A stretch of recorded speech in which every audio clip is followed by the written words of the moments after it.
The departure of Justin Welby. The Very Reverend Justin Welby's resignation has taken effect. It has not come a moment too soon.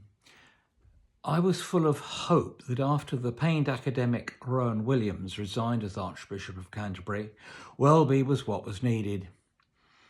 A former royal executive, Welby had seen the world and came to the ministry later in life.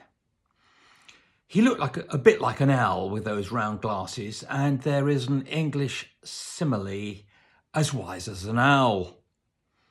In reality, owls are the idiots of the avian world. Their trainers have to exercise them every day or they forget it all. It's the corvids, the crows, rooks and ravens who can use tools who are their geniuses. In reality, Justin Welby was owlish in every sense. Everything that he touched was resolutely lacking wisdom, even his resignation speech. There was no mention of the victims of John Smythe's abuse. Welby even got his facts wrong. He was out by a decade on the Peasants' Revolt, which was in 1381. The reason that the guarding soldiers let the enraged crowd into the Tower of London to drag poor Archbishop Simon of Sudbury out of divine office was because, as Lord Chancellor, he had agreed to a second levy of the poll tax at a groat, 4p per poll or head. For that, his head was severed by a butcher's knife, and if you are of a macabre disposition, you can still see it at Sudbury Parish Church. Christianity is the most persecuted religion in the world, particularly from Muslims and Hindus. Apart from his first Christmas sermon as Archbishop, I have not heard him talk about this since. Yet he let us all know about his views on Brexit and assessing migrants and asylum seekers in Rwanda. He was against both. I wonder what Christians in Rwanda would make of that. He shut the churches during COVID when people needed them most. Some vicars quietly ignored him. He wanted to make Paula Venables, yes, she of the post office scandal, Bishop of London.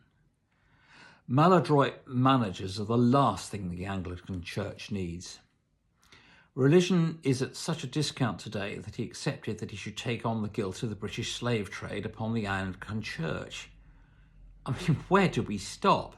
Maybe the British government should extend the begging bowl to every Scandinavian state whose Viking forebears raped, pillaged and enslaved us. Have I missed something here? Where does historical injustice stop? Well, let's stop it right now. The Anglican Church can barely keep the show on the road, and we're supposed to pay reparations to people who were never enslaved by people whose ancestors may have been beneficiaries. At the same time, the Salvation Army reckons that there are over 120,000 slaves in Britain today. Is not stopping slavery now a worthier cause? Let me end on a positive note. Welby did some good. At Coventry Cathedral, he started an annual service for those who had lost children all too early, as he had. His sermons at the late Queen's funeral and the King's coronation rose to the occasion, so thankfully we pass on.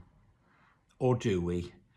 Welby resigned because he failed to pursue the case against an abuser who liked to cane his youths. The next Archbishop of Canterbury will be chosen by His Majesty as head of the Church of England. His choice will have to be, to a certain extent, guided by one Sir Keir Starmer, he who does not believe in much, not favourite books, not favourite pieces of music, not even God. However, said Keir Starmer is very keen to appease Muslim sensibilities in his latest Instagram. Would it be too cynical to say that he is worried that Labour is losing the previously dependable Muslim vote? We owe Elon Musk a debt for the limited inquiry into why vulnerable white girls were allowed to be abused by Muslim gangs, whilst the institutions of the state, social services, teachers and police and the judicial system failed to protect them.